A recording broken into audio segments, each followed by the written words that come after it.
Hello there, and welcome to the EDC Empire. Today we are going to be taking a look at a Gerber, specifically the Kettlebell. The Gerber Kettlebell is designed by Gerber, OEM'd by Gerber, and made in Gerber's China facility, as is per usual for their more budget offerings.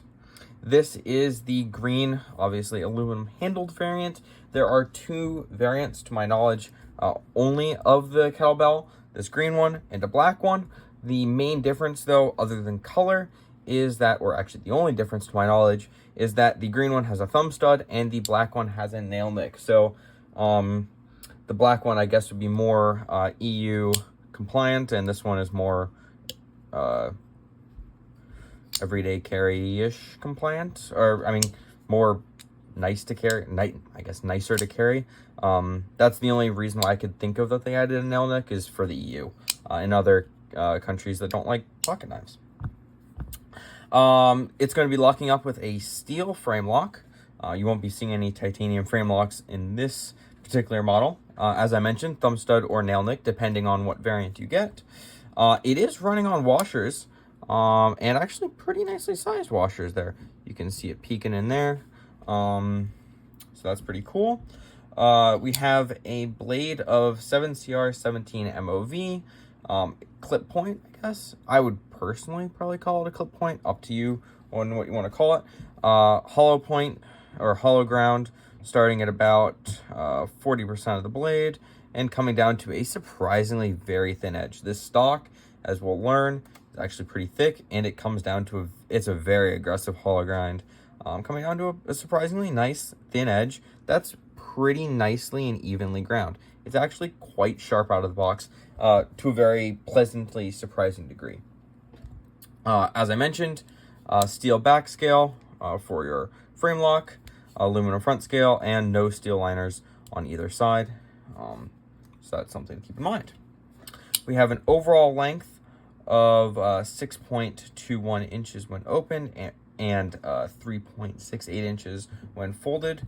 We have a width around the pivot of 0.43 inches, which means that when compared to Spyderco PM2, it is definitely a little bit thinner.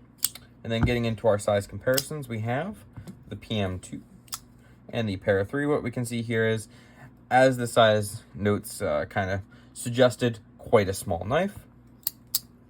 And then getting on to our other two more premium offerings, the Benchmade Bug Out and the Delica 4. Again, smaller than both. And then getting into our two budget offerings for comparisons, we have the Civivi Elementum and QSP Penguin. This is the Civivi Elementum button lock, to be specific. Again, smaller than both. It has a nice handle presence, but it's definitely pretty small.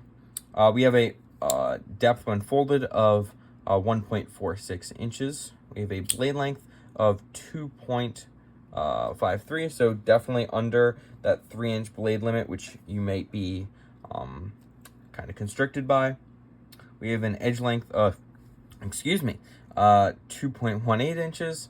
We have a blade stock, which I was noting earlier, of 0.14 inches, which is thicker than the 0.12 to 0.125 that we that I've kind of considered to be the average.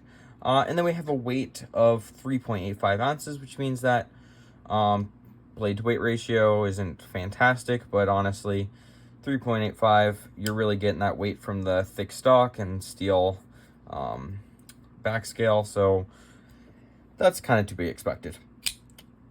Honestly, I was hoping for a little bit more from Gerber in their budget line. I always hope that these American companies that are kind of well-known can do a little bit better for their budget offering. Right now on Blade HQ, it's $20.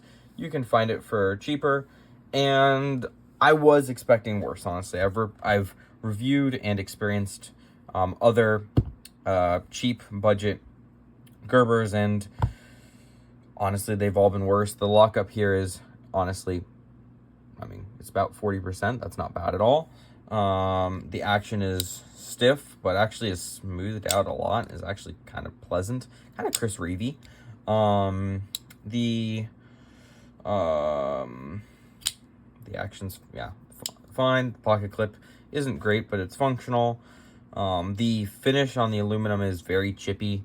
I haven't carried this, honestly, that much, and I haven't carried it with stuff in my pockets, and it's already kind of started to wear off. Let me see. Yeah, you can see it there a little bit. There's like random spots like right here. A little bit disappointing, honestly. It's very here, let's see. Can I scratch it? This is just like a pen, and not actually noticeable. Wait, nope. Let's see. Yeah, you can see that, and it's not showing up, but yeah, there it is, right there. You can see it got down to bare aluminum, and this is, I don't even know what this is, but it's just a kind of a cheap pen. So keep that in mind. Not a great finish.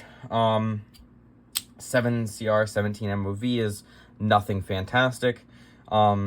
Yeah, honestly, my recommendation for this specifically, save up, get a Civivi, get a QSP, heck, even go for a Kershaw, CJRB.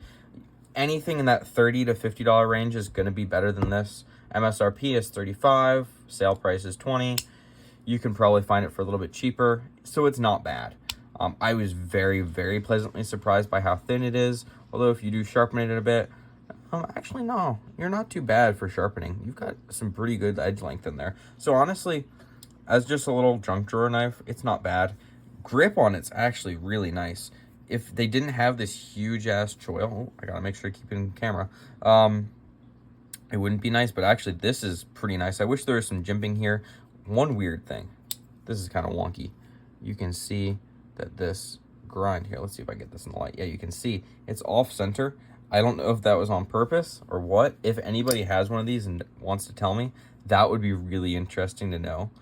It doesn't like add to any ergo, so I have to assume it was by accident. But I mean, the rest of the blade is actually really nicely ground. The stonewash finish is, I mean, it's a stonewash finish. You can see some weird like kind of lines there, and I think those were already there before. It kind of looks like it was satin finished and then stonewashed, and then yeah, it's weird, but it's fine. This is not the most interesting knife, and honestly, I'm pleasantly surprised, but I still don't know if I can recommend it. 7CR 17 MOV is just not great, but honestly, also at the same time, it's not bad. I would definitely not get the nail nick variant unless you absolutely have to. I think there are better variants. If you need a locking knife, but you cannot have it one-handable, which I think is like rule in Germany and a couple other countries, I would not consider this to be the perfect option. I think there are a whole bunch of other variants, and I can't think of any right off the top of my head right now, but pretty much any slip joint I would prefer to this, honestly. But also, to be fair, it works. It's a pocket knife. It came sharp. It stayed reasonably sharp with some use. It's comfortable, and it's got a small edge, and really, this is all the edge you really need. So, is it great? No. Would I recommend other stuff? Yes. But is it that bad? Honestly, not at all. If you own the kettlebell, comment down below what you think about it. I would love to hear about this weird wonky grind.